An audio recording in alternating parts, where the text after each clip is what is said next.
a panel discussion on Bangladesh Beacons Export Infrastructure with the theme Bangladesh Beacons Export Infrastructure, which will explore strategies to enhance the economy's logistic capabilities and export readiness. Our moderator for this session is Mr. Shams Mahmood, Managing Director of Shasha Denims. Mr. Mahmood leads multiple textile ventures and holds directorship positions across various sectors, bringing a wealth of industry knowledge and international business acumen to our discussion. Let me please introduce our distinguished panelists. Our first panelist is Rear Admiral S.M. Munir Zaman, Chairman of the Chattogram Port Authority, who took charge in August of 2024 and brings his extensive naval career experience to managing Bangladesh's premier seaport. Our next panelist is Mr. Mohammad Tariq Hassan, First Secretary at the National Board of Revenue, who contributes valuable insights on customs and taxation policies affecting the export sector. Our third panelist is Mr. Zahidul Amin, co-founder and managing director of Light Castle Partners, who has led over 150 projects across 15 sectors, including RMG and textile, and has expertise in market assessment and sustainable finance. And our final panelist is Mr. Javier Carlos Santoja Olcina, regional head of Bangladesh and Pakistan at Inditex, who oversees operations for one of the world's largest fashion retail brands in the region. May you please put your hands together for our panelists and our moderator. So, Assalamualaikum সবাইকে. Very good morning to everyone. Our envoy to the Chief Advisor, Lutfi Siddiqui, investors, friends of Bangladesh, local investors, my friends, my colleagues, the members of Team BGMEA, members of HSBC, members of BIDA who have made this event possible today. A big thank you to everyone for being here today. And I can see that the topic today that we're going to be dwelling upon is something that promotes export. Like whenever we talk to investors, one of the things everyone tells us is Bangladesh is already making strides in the sectors of apparel and textiles, but we can make it better. And one of the most important components here is the infrastructure. And as you can see, like today's panel comprises of the leading figures who makes this infrastructure happen. And also when we talk about efficiency or improving our speed to market, they actually have the big stakeholders in this entire ecosystem. So first of all, Rear Admiral S.M. Munir Zaman is here, the Honorable Chairman of Chittagong Port. Then Mr. Tariq Hassan, the First Secretary of NBR. Mrs. Zahidul Amin, co-founder and managing director of Light Castle Partners. And Javier is here, who's a very known face in this industry. He heads the operations for Inditex and is a very tested and true friend of Bangladesh and the apparel sector of Bangladesh. We have, like before the session started, like we had seen two presentations. So over there, the key takeaways is that we all know that the exports right now is $39 billion. But BGMEA has its own plan, and we had projected that in 10 years' time, the exports will reach around 100 billion. So to make that happen, we need the enabling infrastructure in place. And if you look at the ecosystem, the garments, the textiles ecosystem in Bangladesh, we have the highest number of green factories in Bangladesh. The number is 233 at the moment, and out of them, 93 are platinum rated. So that shows that the hardware is there, the factory setup is there. And infrastructure itself, there was a study done, it said that $245 billion investment needs to be done in this sector alone to make Bangladesh competitive and also retain the competitive edge that we have over other countries. And the service industry for the infrastructure almost reached $85 billion, will reach $85 billion by 2029. So we can see that we're talking about textiles and RMG, but infrastructure itself is a huge scope. There's a huge scope for investment from foreign partners, for joint ventures also. So that is another thing, because that also creates jobs. So the first thing I want to do is I want to start by asking a question to the chairman of Chirang Port.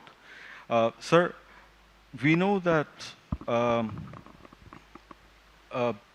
since you took over, you've taken a lot of initiatives like direct shipping routes. But one of the questions that we always face when it comes to logistics is transshipment. So that eats into the lead time. Regarding that, how can we develop Bangladesh into a regional trade hub and reduce dependency on transshipment to reduce the lead time, like I said, to our destination markets? And what are some of the initiatives underway to enhance the capacity and efficiency of the Chirang port? Thank you very much. Basically, the Chittagong port is a river port. It's a natural river port. And it has limitations, natural limitations like the draft limitations, length, and also the maneuvering space. That's why we cannot bring ships of more than 100 meters and more than 10-meter draft. For this reason, actually, we have the indirect transshipment hub with Singapore and Colombo. And it takes long time to reach our cargo from Bangladesh to Europe, almost 45 days. So we can save minimum 20 days if we have a direct transshipment as well as direct shipping with the other part of the globe. For that matter, we need to overcome these natural barriers. And there are only one way that we have to go at seafront. And that's why we have taken a fast-track initiative for development of Matarbari deep sea port. And the contract will be signed on 13th of this month. And we expect that it will come into operation in 2029 with the hinterland and multimodal connectivity as well. And second one is that we are going to also finish the Bay Terminal project, which is actually was incepted in 2013, and the formal work started on 2017. And we, under the interim government's initiative, has taken the top priority project, and this project has got tremendous momentum.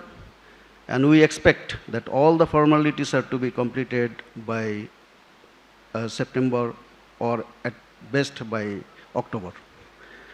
And hopefully the Bay Terminal project will also be a game changer for Bangladesh, and it will be in operation by 2030 or 31. So by this time we have a great cargo demands. Now we are handling 3.5 million TEUs. So we need to accommodate more around 1.5 million TEUs in between. And that's why we are enhancing our capacity and also the efficiency. And we have adopted digitalizations as a port community system, and those are coming into effect, some of which already that the real-time ticketing of trucks, that has greatly given dividend for improving the speed. What our good friend Mr. Chairman from Yangya once said, that we need speed to the destination. So we are gaining momentum in terms of our speed and also the safety, and particularly the efficient delivery of export and import cargoes. Sir, thank you for the explanation, but I just wanted to ask you another question, is that because we know you are also the chairman of Matarbari, right? Like, right.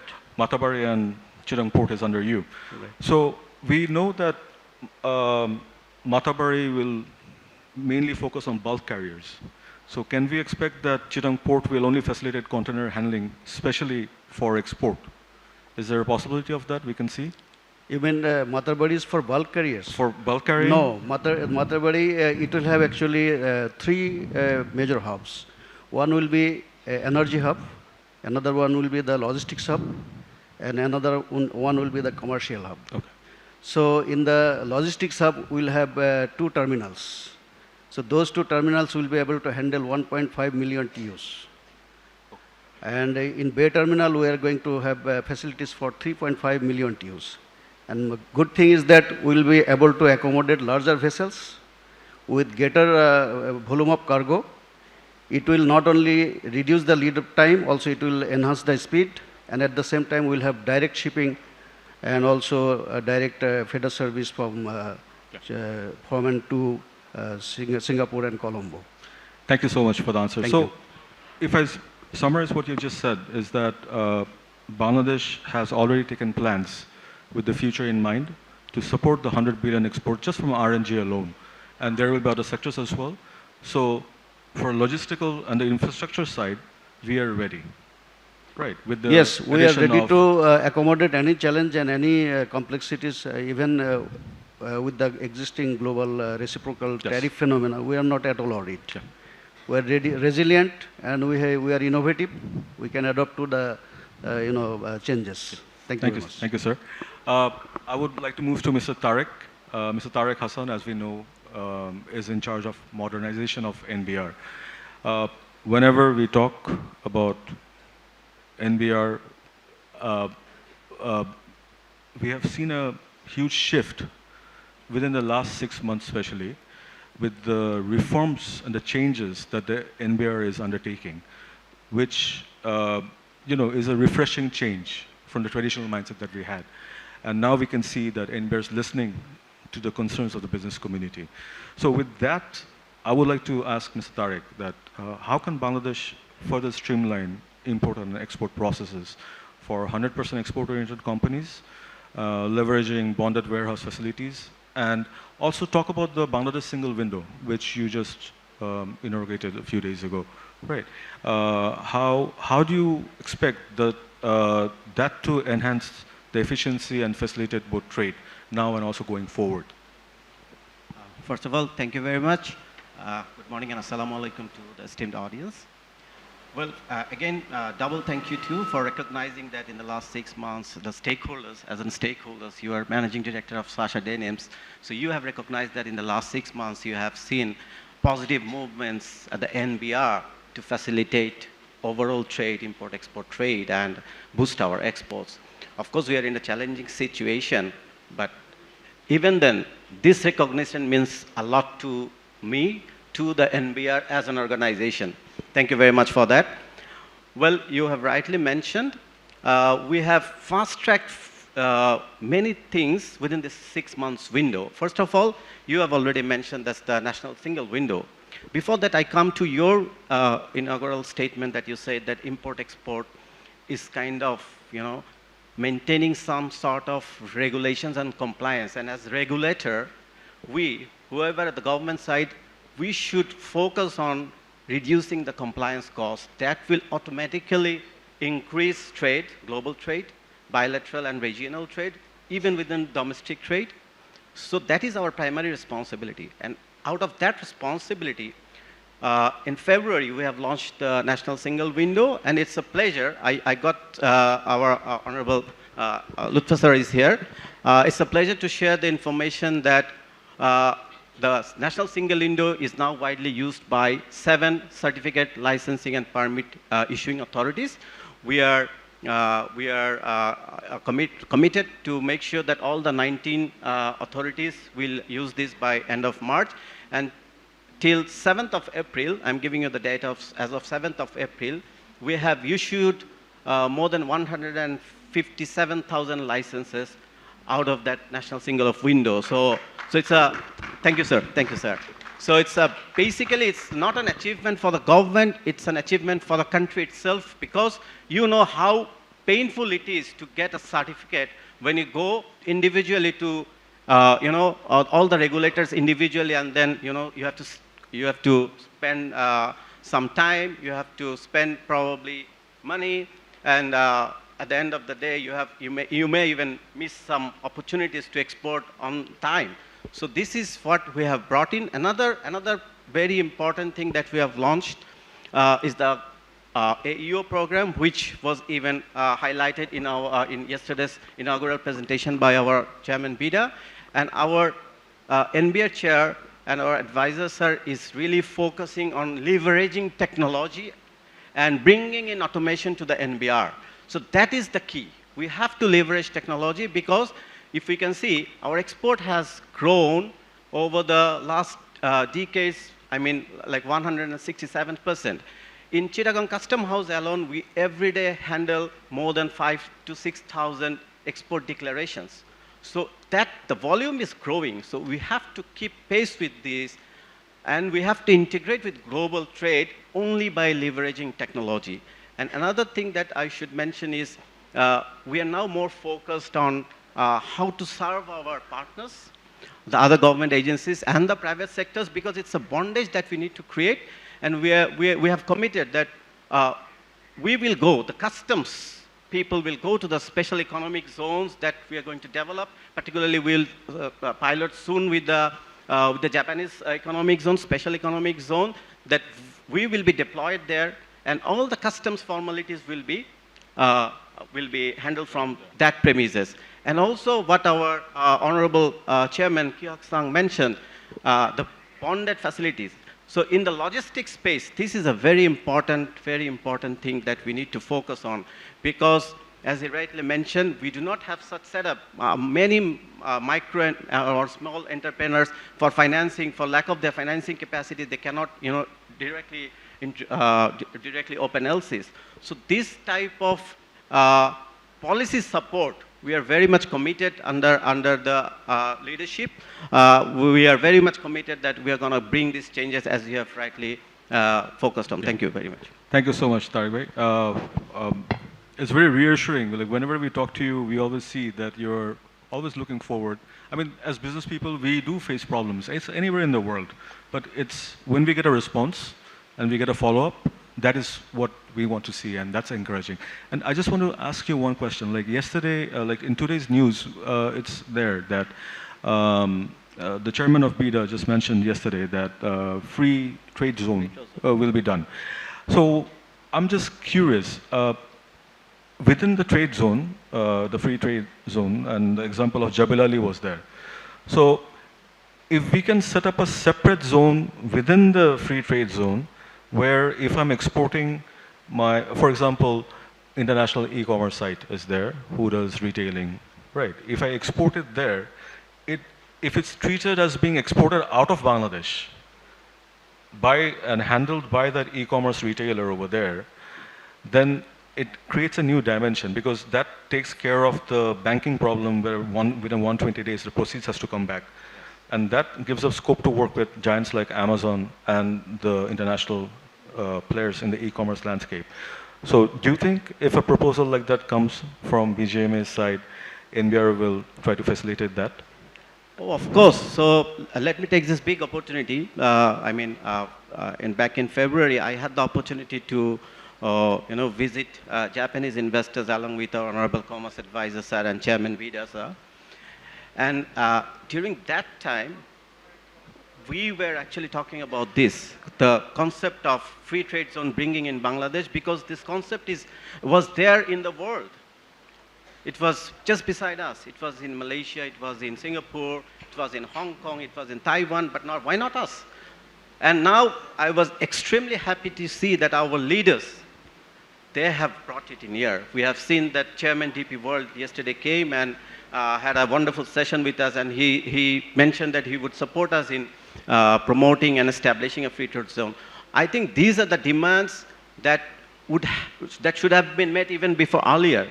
So why not? Of course, we are committed, and whatever needs to be done from the NBR side, I'm pretty sure NBR will do that. As fast as possible, and we have to fast track this. We have to fast track this. Thank you so much, Tariq bhai. I would like to move on to Mr. Zaidul Amin. He's the co-founder and managing director of Light Castle Partners. So we all know that Light Castle Partners does a lot of projects, and especially they're related to the export sector. If we have any issues, we go to them, they conduct the study and they give us the solutions. So he's a problem solver in another way. Zaidul, I mean, to Zaid bhai, I want to ask you, how can Bangladesh leverage the green transition in the apparel sector to strengthen competitive advantage, and also simultaneously adopt strategies to attract foreign investment, especially in the infrastructure, which I mentioned. It's huge. I mean, if you see the numbers, 245 billion, it's a huge opportunity for investment coming into the sector. And with that also, I just want to add, because we see the green factories, and we see the changes coming into the EU legislation, especially in carbon emission in that scale. So green ports, how important has that become now? And the logistics supply chain being green itself, does it add any value to the supply chain? It definitely does, but I want to listen from you. Yeah, absolutely. Thank you. Thank you, Shams bhai. Good afternoon, everyone. I would like to thank BIDA for organizing the event, and I would also like to take the opportunity to thank HSBC for inviting me. I'm truly humbled and honored to be here. Green transition, as we understand, is a very, very pertinent issue, particularly considering the policy level changes that we are experiencing in the European Union. We understand that there are certain policies which have come in place, and there are a number of policies which would come in place in the coming years.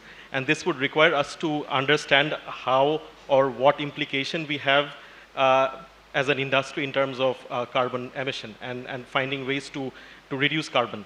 As we understand, we have a sizable number of green factories. These green factories focus on operational efficiency. They focus on ways to reduce carbon emission, which is great, resource efficiency and carbon emission. But there is one major gap that I think has to be solved in the near future. This includes the issue of our national grid, which is mostly run by fossil fuel. Only 5% of it is generated from renewable energy. While our country's policy dictates that renewable energy should constitute 30% of our energy mix within the year 2030, which seems quite far away from here. There are rooftop solar operations where most of the green factories have these rooftop solars, but those constitute at most 15% of the energy mix, while the rest has to come from renewable, from the fossil fuel national grid. And this probably cannot be solved by the industry. There has to be significant investment from the government, and there has to be certain ways through which investments have to go in the renewable energy sector. We have seen something very heartening yesterday, where there has been the first instance of corporate power purchase agreement between IFC, PRAN, and a number of bodies, which is a great sign. We have seen something very similar in our neighboring countries, and there has to be more instances where private capital can be deployed in these renewable solar parks and solar farms.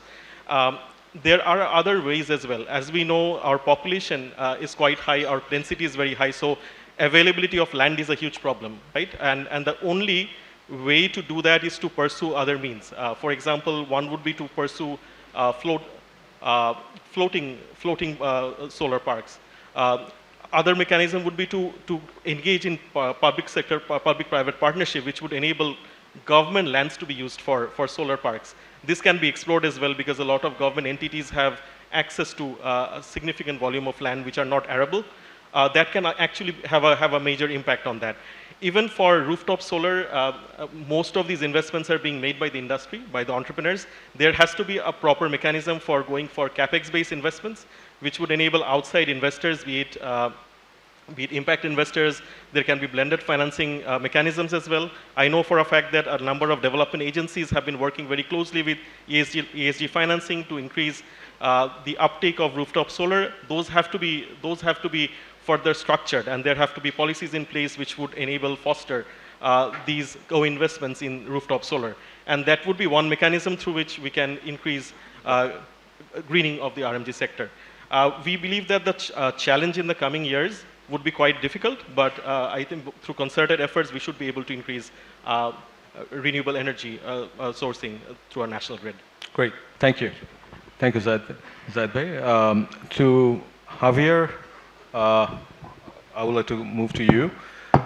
We know that Bangladesh features, as an important partner of Inditex in the global supply chain.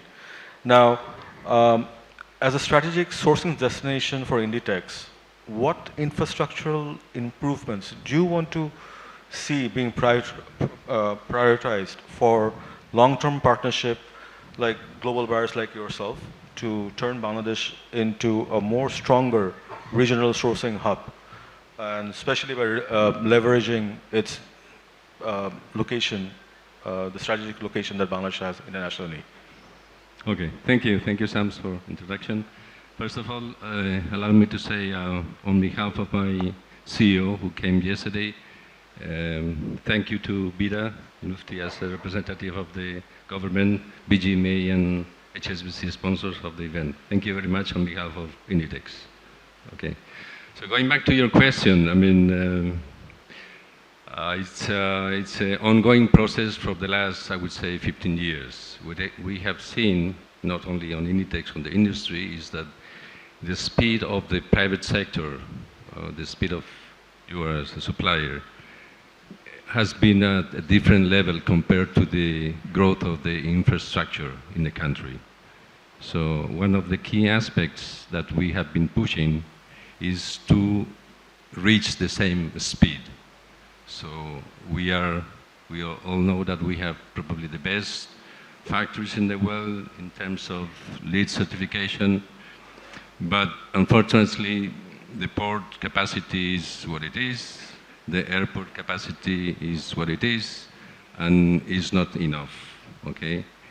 In our business model, I mean, we are known to be the last to place the orders, but the first to be in the shops, okay? So we need to be very flexible. Very flexible means to combine shipment modes, sea, air, land, air, so all modes of shipment. So far, Bangladesh is not doing that bad because, again, the resilience of the country and the people is probably the biggest key factor. But we are looking for the new cargo terminal open very soon. I have the privilege to attend to the facilities. Really big congratulations again to the country. State-of-the-art facilities, from 8 docks to 32 docks, 6 scanners against 1 or 2, or sometimes 0 scanners working. So it's a big achievement. And again, the feeder schedule. So till we do have the deep sea port in place, we need a very efficient feeder schedule to the main ports, Colombo, Jebel Ali, Singapore. So this is what we really need. So this is, I mean, our main goal. No? We need to be patient. Again, we understand that the deep sea port you cannot build overnight. It will take time. But I'm, again, positive that the track that the government is taking is on the right track. Thank you so much, Javier. Well, just to follow up, one of the questions that I would like to ask you is that the online retailing, like if there's a structure in place where we ship to the free zone, to the dedicated space, which is treated like being outside of Bangladesh, so the export proceed we can bring back easily. Well, very, very interesting question. NBR is here, so we need to discuss more on that. Okay. As Oscar, our CEO, mentioned, I mean, we sell in 97 countries worldwide, very soon 98, and why not in Bangladesh? I mean, certain conditions should be matched in terms of, one of them is tariffs. Bad word this week, but anyway, this is the main thing, and of course, logistics. So we produce in 40 countries. Our collections are made from these 40 different origins, and we combine in our distribution centers in Spain, and then send back to the shops in Japan, in Aruba, in Mexico, in South Africa. So we need a very robust infrastructure for our logistics. But we are, again, open to open in Bangladesh, no doubt about it. And in the last 6 months, you've noticed that the the visible changes, especially when it comes to the NBR, like we have noticed as a private sector, we have noticed some changes. So as an international buyer from Bangladesh who has to deal with the logistical, the infrastructural issues in Bangladesh, have you also noticed that and see it as a positive of course. I mean, development? the new air is very visible. I mean, from the team, from I mean, BIDA advisors and NBR. I mean, you cannot discuss about this, but should be again a joint effort. I mean, you need to have full stakeholders commitment to move forward. Otherwise, will be even tougher. Thank you. Thank you, Carlos. thank you. Zaid Bhai, I would like to come to you. Just on this thing, on improving efficiency, I know infrastructure, the thing is on infrastructure, but it's also on efficiency. Digital signatures, it's a small thing, but that can also impact a lot of the issues that we have, you know, signing documents, especially when related to exports. How do you think these small things, and whenever we talk about exports, we talk about large industries, we talk about bonded warehouse, but we know SMEs also are part of this, this ecosystem. And how do you think they will feature into this, especially with startups, when it comes to startups and providing tailored solutions for the industry? How do you think they will fit into this ecosystem? Yeah, I think that's an excellent question. Startups honestly haven't been too much involved in the RMG sector till date. There are a few players who are mostly involved at the backward linkage, where they're helping with the sourcing processes. There are a couple of e-logistics companies like Trucklugbe who are actually facilitating the process of getting transportation vehicles.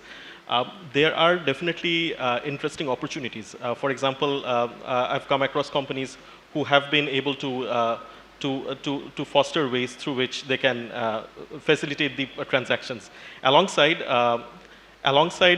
there would be opportunities for companies like Shin, something a similar business model with similar business model, who would be able to also lead these changes. Currently, the overall policy regime is not conducive for B2C sales, based on a study that we did last year for IFC.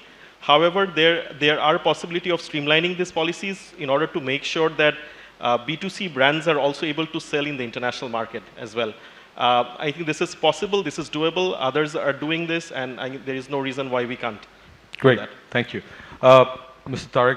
Tariq, one question to you, my last question to you would be like, there are a lot of concerns which will come up, a lot of questions which will come up from the investment side, from the local investors, people who have invested, from the brands. How soon can we see the follow-up done by NBR regarding those concerns after we finish the summit? Because because we know that we mean business right now. So, and we have seen the speed at which a lot of the issues were dealt with very swiftly, very quickly. So any issues or any concerns regarding trade and investment, for attracting trade and investment, which are raised, how soon can we see reforms being undertaken by the NBR and starting the implementation process? Well, thank you once again for this very pertinent question. I knew you would come to me with this question probably. Yes, because it's not about only commitment, it's about acting on the ground. So the good thing about this summit is, if I come back to your question, is right from here, I will go to room number 208 to meet individual investors. So it's a business to government interaction opportunity, and we will follow up with all our investors, potential investors, those who have met with us, with their specific questions and queries that we can actually incorporate very easily. So yesterday, a group of Chinese investors came, and it's a question about it. Their question was about bonded warehouse. They want to export. They're very ready to manufacture goods in Bangladesh. They want to export amenity kits for the airlines. They're the biggest one. They're the biggest player. But there are some issues with us, customs, because in the amenity kits, they put some perfume, they put some toothpaste. In other countries, they will consider it as raw material, but in Bangladesh, it's not. So it's a concern that we need to address, but we were not approached with this type of queries and questions that we have to address. So we have to address it now. So I immediately gave him the contact, and that guy is meeting our contact point at NBR this afternoon. So this is how we are committed to, to get into action. So I'm pretty sure things will be moved faster, and we would really require our political leaders, our interim government leaders to make sure and to make sure that these things happens quickly and to make sure that we can actually move faster. So these are the requirements, and just want to add one thing. In the logistics space, we are trying to also introduce a new technology, electronic cargo tracking system very soon, so that this logistics space can move faster. So these are the commitment that we are making, and we hope to to implement this within a very short time frame. Thank you so much. Thank you so much, Mr. Tariq. Sir, I want to ask you the last question of this panel. One of the things that a lot of exporters, we always talk about this, is that we know that some of the ports, new mooring has been given to international operators. But the main port of Chittagong, you being the regulator, why, the authority to oversee the port operations, but why aren't foreign companies allowed who are professional in this? Tested companies like Maersk or like DB World, why aren't they allowed to do the handling, the operations? Because, for example, we're sitting in a hotel, the government owns it, but the management and operations is done by a third party, who's an international, player. So, can we expect steps like that to improve more, to make the investment required into new technology and everything? And improve efficiency, handling, and reduce the bottlenecks, the lead time. Can we expect to see anything like that in the main port of Chittagong? Thank you very much. I think I answer your second part of the question first about the technology. Technology will come. You cannot stop it. But how quick we can adopt it, that is our success. And if we can adopt technology, it will automatically boost our efficiency. And in contemporary world, if we want to remain relevant, then we must adopt technology, and we must be, climate or decarbonization or green transition, that should be also relevant for us. So we need the green ports. And if we want to have green ports, now we need huge investments. And for that investment, because of our internal and external both deficits, it is the option that we bring the foreign ITOs. Even if you see in our contiguous zones, you will find even our neighboring countries, they are also giving these concessions to the foreign ITOs. Only probably Bangladesh and Myanmar, these are the two countries they are operating by the port authorities. So once you give it to the foreign ITOs, number one, you get the foreign investments. Number two, you can adopt the new technology and you can be contemporary. And number three, it will be efficient, and at the same time, it will be also competitive. So your cargo, export and import, it will be very contemporary, safe, secure, reliable, and the speed that I have coined today, that is speed to market, that will be achieved. Thank you very much. Thank you so much, sir. So that concludes to this session. I just want to wrap up by 2 sentences. As we can see, that Bangladesh is ready for business, and I would like to end by saying Bangladesh 2.0 is all geared up, and we are looking forward to everyone being friends of Bangladesh and form partnerships for the future. Thank you so much. Thank you once again to our moderator and the panelists for that captivating discussion on export infrastructure. A lot of progress to acknowledge, and hopefully a lot more to come. Ladies and gentlemen, as our honorable chief guest has another engagement starting soon, we will be moving up his session. We have the honor to have with us and hear from Mr. Lutfay Siddiqui, Special Envoy on International Affairs to the Chief Advisor. Mr. Siddiqui is an adjunct professor at the National University of Singapore and a visiting professor at the London School of Economics. Recognized as a young global leader by the World Economic Forum, he brings global financial expertise from his previous roles at the UBS Investment Bank and Barclays Bank. Let's all give him a warm up. Thank you very much. My apologies for interrupting the flow. I do need to get somewhere else as quickly as possible. If I had more time, I would have liked to really have an exchange. I think the format should be a lot more interactive, and this is a learning for us going forward so that we can really get views from the audience.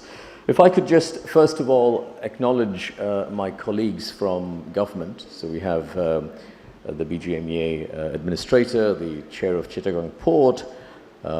We heard from our colleague in NBR, and I want to single them out because when you're trying to make change in the scale and the speed with which we're trying to do right now, you need key partners in key seats to be on the same wavelength, to be pulling in the right direction, and to be contributing energy into it.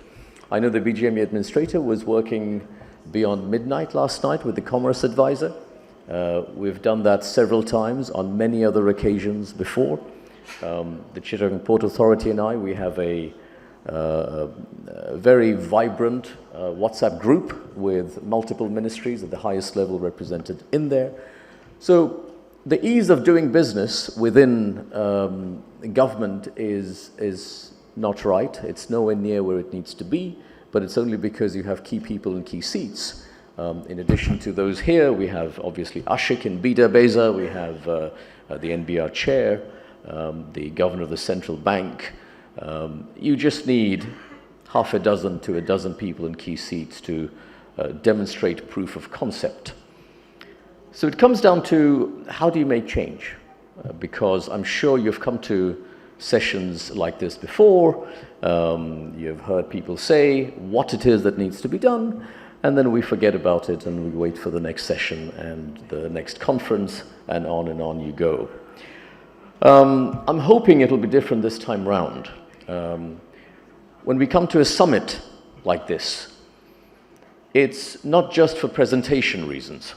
It's to, A, learn what is it that we don't know and we can learn from each other, but more importantly, how do we find energy from each other to drive and push the system in the direction that we need it to go.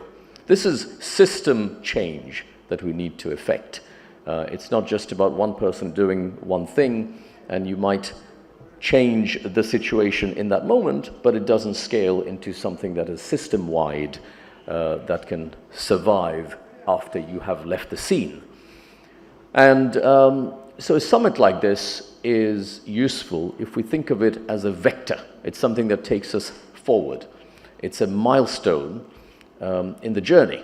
And we look at this, we look at summits in this way, not just the ones here, but also abroad. A lot of the lead up to this this conference, the people who are here, the themes that we're talking about, they were discussed in places like Davos, for example, and before that in COP29, and before that in the UN General Assembly. So they compound each other, and every single time, for those of you who are aware, the chief advisor wouldn't let go. He will make sure that before one of these conferences, he knows and he's on top of exactly what it is that we're trying to achieve.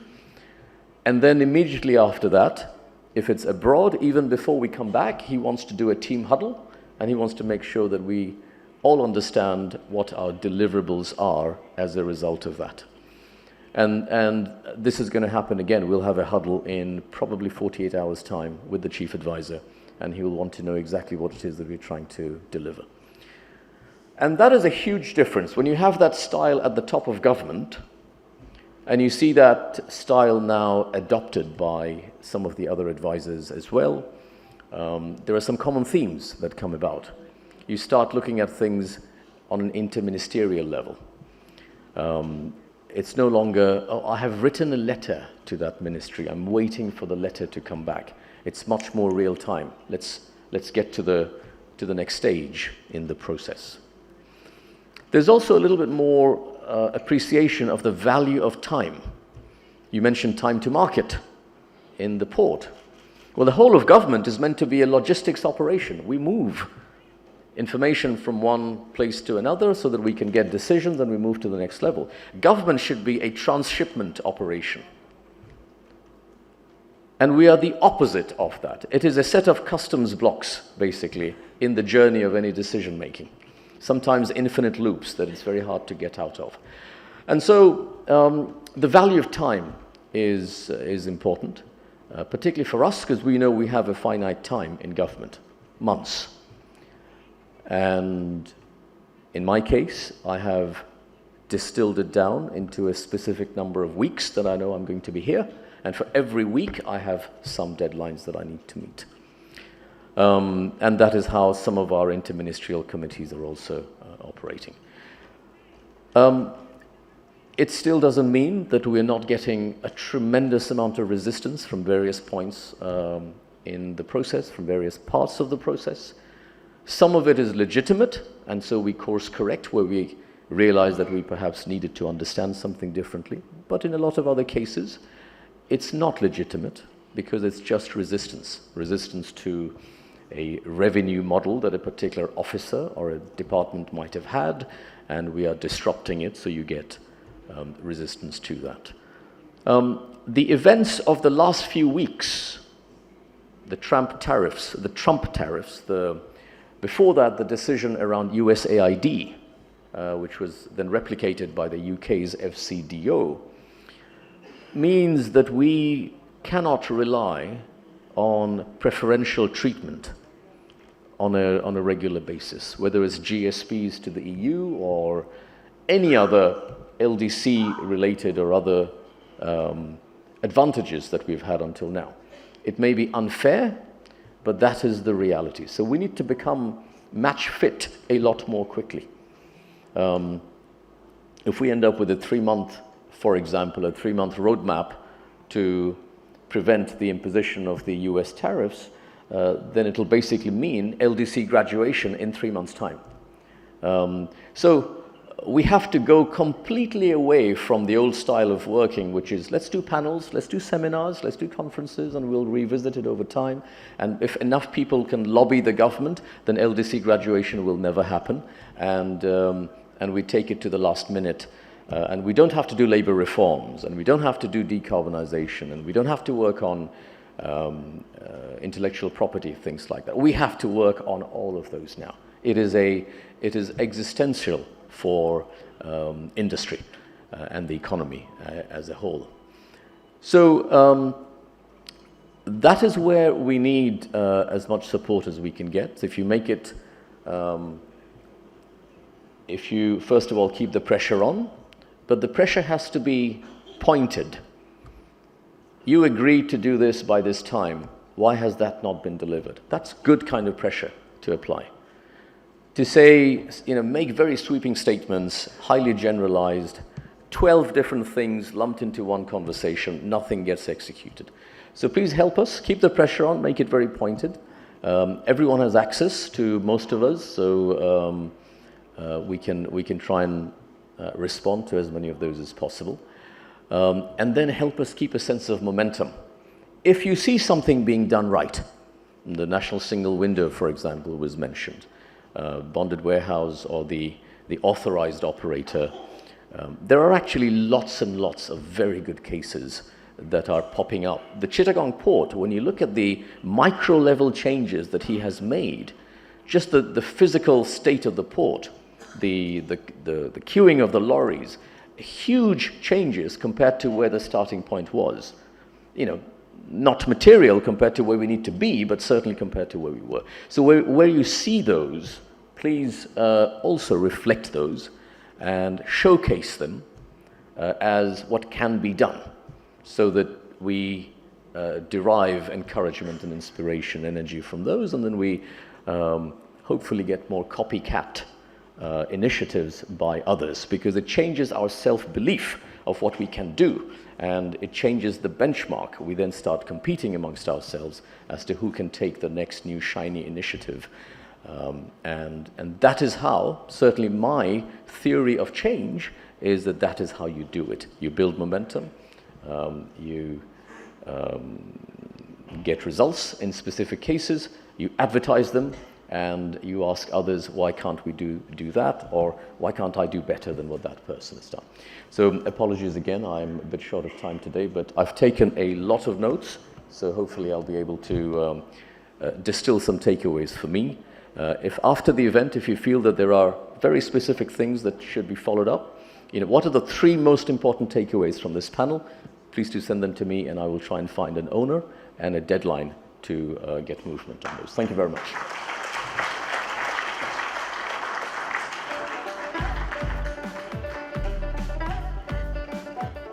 Let's have another round of applause for Mr. Lutfi Siddiqui. Thank you, sir, for making time for us, and we thoroughly enjoyed the insights you've had to share. We do have a matchmaking session that will take place right after this session, where you will get to interact with a lot of the parties present here. Ladies and gentlemen, please have your seats as we're about to start our next segment. We have a very exciting segment in store for you. Our special guest has joined us all the way from Hong Kong for the day, just for this session. It is my pleasure to introduce Mr. Ranjan Mahtani, founder and executive chairman of Epic Group, who will walk us through a special address on fabrics of the future. Mr. Mathani has transformed Epic Group into a forward-thinking garment manufacturing powerhouse with a focus on innovation, sustainability, and creating a professional think tank drawing talent from the world's top fashion brands. Let's give him a huge round of applause. Good afternoon, everybody. Thank you for having me here. This is a very pivotal session. I thought the last half an hour, 1 hour was very educative for me. Learned a lot. Bangladesh is changing. I think that's the most important thing. For me, a lot has been said and done today. So I'm going to tell you a little bit of my personal story because it's related to Bangladesh, and then hopefully move into really the fabric of the future. At the outset, my heartfelt thanks to HSBC, to BIDA, to all the honorary guests here. Mahbub Bhai, when he calls me, I have no choice but to arrive here. So thank you so much. So let's just say that I came here in 1985 at the age of 20 and was given $5,000 by my company to set up an office in Bangladesh. I used to roam around in a 3-wheeler. Mahbooba, you will remember that. And with 135 kilos, it was very easy to navigate because if I moved left, the baby taxi moved left. So those were my early days, and I've seen Bangladesh grow up. I think when I came here, Baridara didn't exist, Uttara didn't exist. So it's great to see how this city and how this country has grown. When I first came here, we did not have a washing plant, and I would see factories rinsing their clothing on the ceiling or not having an embroidery machine. From that, where have we come? So where have we come and where do we want to go? I think these are the 2 clear messages that I would like to drive today. Is I think what we have achieved, what we have done, the evolution of the apparel industry in Bangladesh compared to a country like India, a larger economy, a very large workforce. If you compare the 2, Bangladesh is far ahead. Should we rest on those laurels or should we think for the future? Because I feel whatever we've done is history, but it's a foundation that has been laid for the future.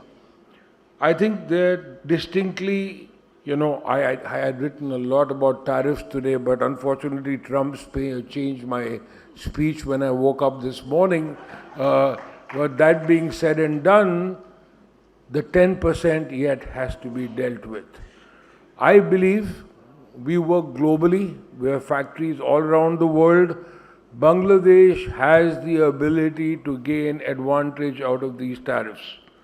We have the ability, and I can see the kind of people that we have in the government which can take us back to 0%. Whether it's increasing the import or smaller things, but I know that we have a good pedestal to negotiate versus countries like Vietnam and Cambodia, which are very heavily Chinese invested. So I hope that the government over the next 3 months can help us get relief from this 10%, but obviously they've done a lot already. Let's leave the tariffs aside. The question on the tariffs is who's going to pay?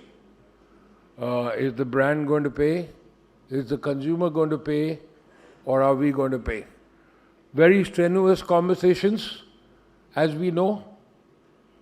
The consumer is very averse to any increase in retail, but these will be strenuous conversations that we all need to have over the next few months. Really, there are two machineries working in Bangladesh, and one is the government machinery and what they can do to take Bangladesh forward, and we heard so many good things today. And then there's what we can do as a manufacturer. And whether it's the government or whether it's the entrepreneurs and the manufacturers, I say you worked hard. Let's work smart now. We see when I started business here in '85, when I worked with over 1,000 factories in outsourcing, everybody that I dealt was 50% from the army. 20% were professors, 10% were engineers. So I was going around and asking, are there any entrepreneurs here, any businessmen? But that was the first generation of businessmen.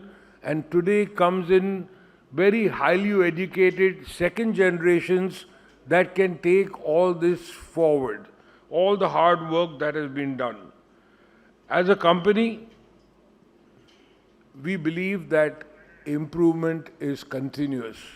You have to pursue the best, the relentless pursuit of better.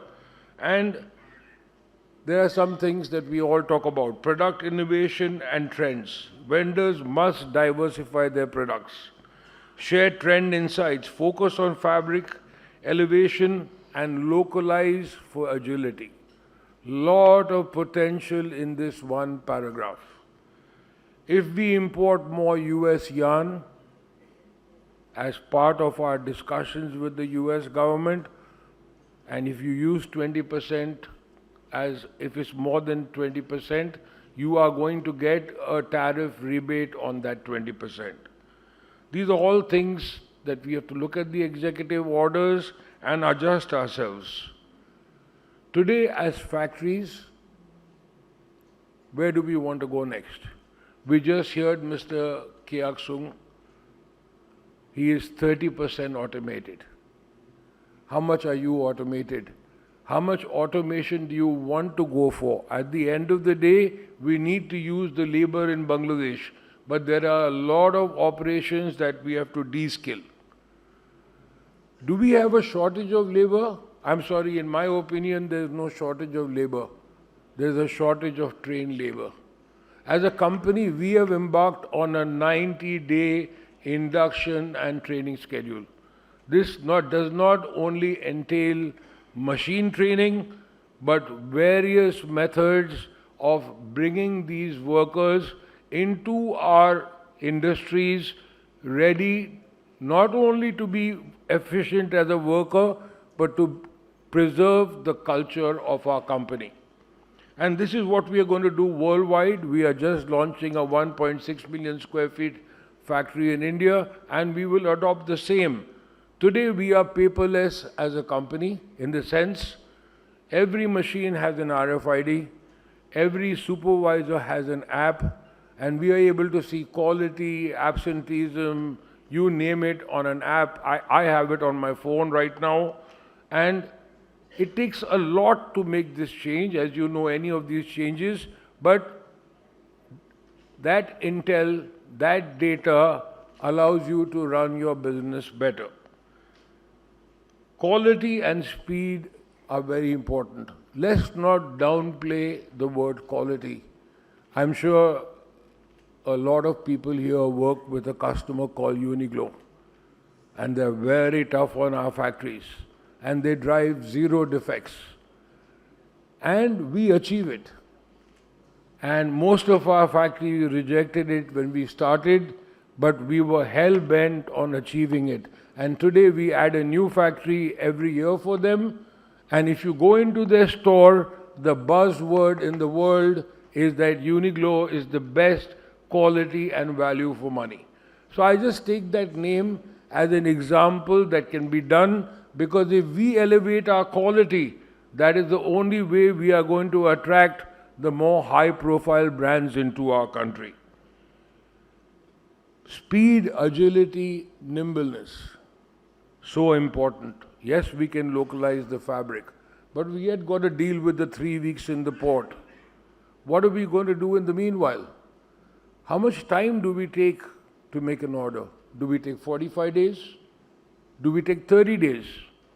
Can we bring it down to 15 days? Can some part of it be 7 days? Today, the biggest pain point in the industry 2 years ago was the highest inventories that the customers had. They stopped buying, they cut down their buying because they had huge inventories. Today, no customer is going to buy big inventories. They want to react to sales. How can we react to sales? Maybe the bonded warehouse can help, but maintaining some stocks in our factory can help. So really, we have to think smart on how we can bring speed and agility, and with what the government does, over a period of time, those things would become easier. But we yet have a part to play now.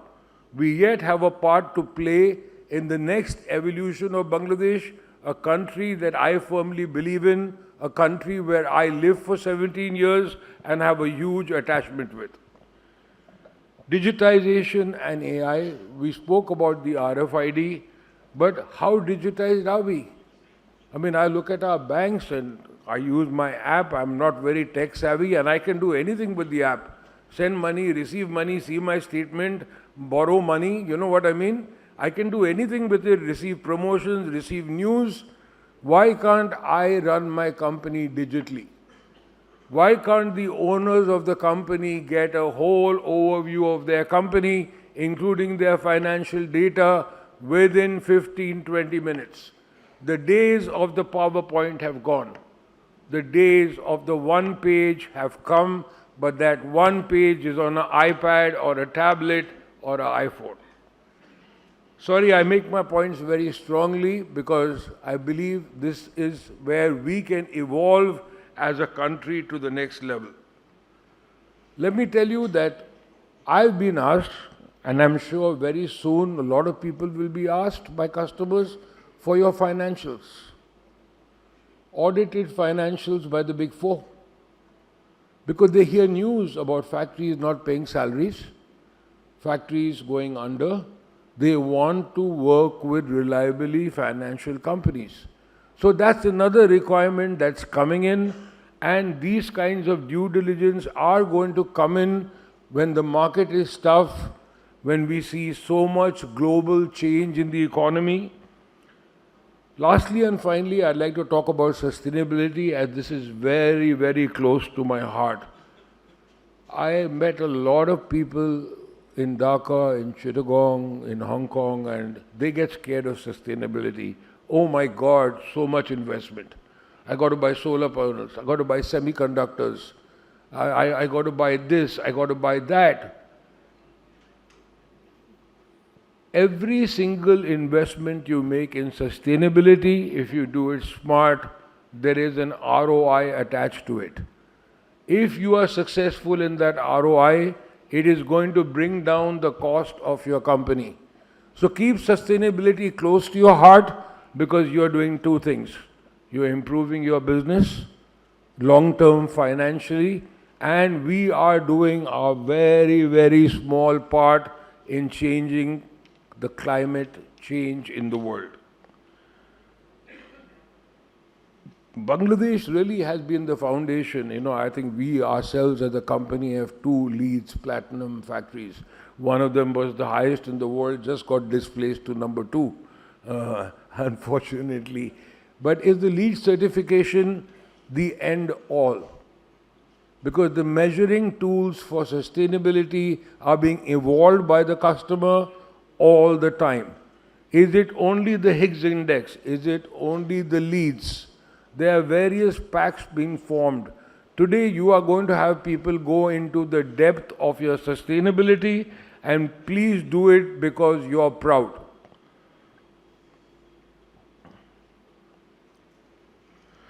As a foreign investor in Bangladesh since 1985, now having several factories in Bangladesh, I am deeply grateful to the government, both the past governments and the current governments. For us, we have seen an ease of business. Yes, we have to deal with bureaucracy. Yes, we have to deal with a lot of paperwork, which I'm sure will improve over time based on what we have heard today. But it's been a smooth journey for us. And if I was to hold an event like this in Hong Kong, I would tell all investors Bangladesh should be your first destination. Thank you so much. Thank you so much, Mr. Mahatani, for sharing your visionary perspective on the future of fabric and apparel manufacturing. You've summarized it very well. Digitization, automation, and a focus on sustainability is what is required to take us to the next level.